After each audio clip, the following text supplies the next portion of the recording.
बच्चों, अभी हम पढ़ने जा रहे हैं कबीर जी के दोहे को, जो कि पहला दोहा है। सांच बराबर तप नहीं, झूठ बराबर पाप, जाके हृदय सांच है, ताके हृदय आप। तो पहले तुम लोग जान सकते हो, इसके शब्दार्थ को पहले देख लो, तो ठीक से हम इस दोहे को समझ पाएंगे।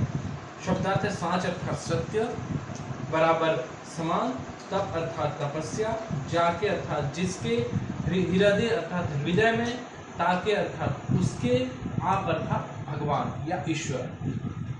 तो तुम लोग देख सकते हो अनमोल वाणी के कवि पाठ हम पढ़ रहे हैं। इसका पहला दोहा है, सांच बराबर तप नहीं, झूठ बराबर पाप। इसका अर्थ है सांच अर्थात सत्य, सांच अर्थात सत्य, सांच बराबर तप नहीं, सत्य के बराबर तपस्या नहीं है, यानी तपस्या सत्य जैसा होता है।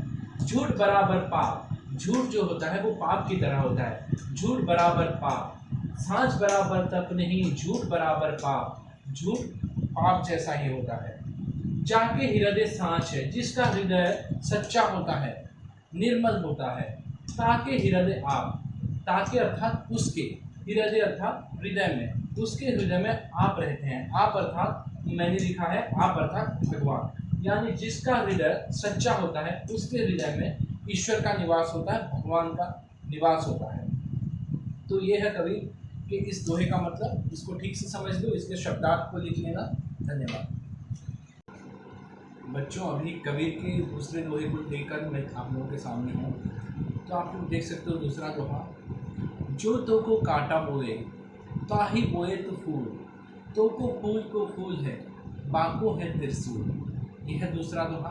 तो दोहे को जानने से पहले आप लोग इसके अर्थ को जान लो, फिर उसको ठीक से समझ पाओगे।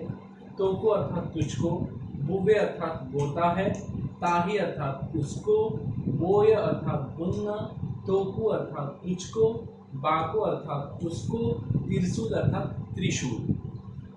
तो जो तो को कांटा बोए, जो तुम्हारे रास्ते पर कांटा बोता है, जो तुम्हारा अहित करता है।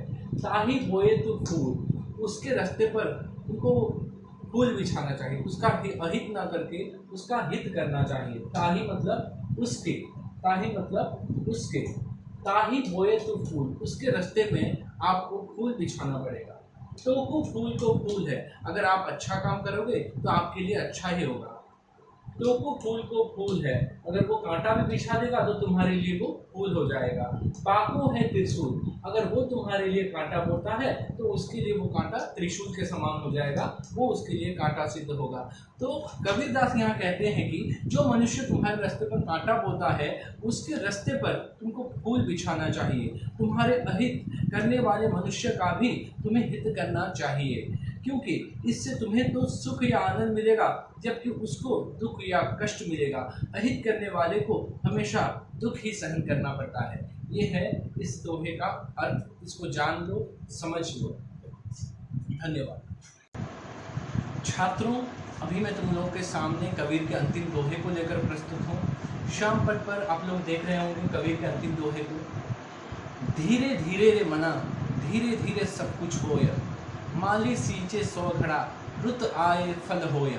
ये है कबीर जी का अंतिम दोहा। तो दोहे को समझने से पहले इसके शब्दार्थ को हम जान लेते हैं। शब्दार्थ है, मना अर्थात मन, होय अर्थात होता है, सींचे अर्थात सींचना, घड़ा अर्थात कुंभ, मटका या गागर भी कह सकते हो, ऋतु अर्थात है समय, यानी सही समय। तो कबीरदास जी यहाँ कहते हैं धीरे धीरे रे मना, हमारा सभी काम धीरे धीरे ही होता है, सही समय आने पर ही होता है।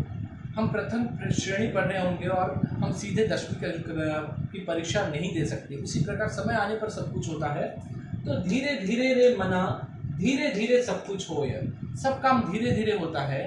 मतलब धीरे धीरे का मतलब उनका सही समय आने पर ही काम बन पाता है। धीरे धीरे रे मना, धीरे धीरे सब कुछ होय, माली सींचे 100 घड़ा, ऋत आए फल होय। अगर माली पौधा लगा देता है और 100 घड़ा पानी उसमें डाल देता है पहले ही, तो वो तभी का तभी फल नहीं दे सकता, सही समय आने पर ही फल देगा, चाहे उसमें कितना ही पानी सींच दिया जाए। तो इसीलिए कबीरदास कहते हैं कि माली सींचे 100 घड़ा, 100 घड़ा पानी सींचने से भी कुछ नहीं होगा। ऋत आए फल होय, सही ऋतु यानी सही समय आने पर ही पेड़ में फल लग सकता है। इसी प्रकार हमारे जीवन में भी सही समय आने पर ही सब कुछ होता है। हमको इसीलिए हर चीज की प्रतीक्षा करनी चाहिए। तो कबीरदास कहते हैं कि हर काम जो है धीरे धीरे होता है, उसके लिए धैर्य की आवश्यकता होती है।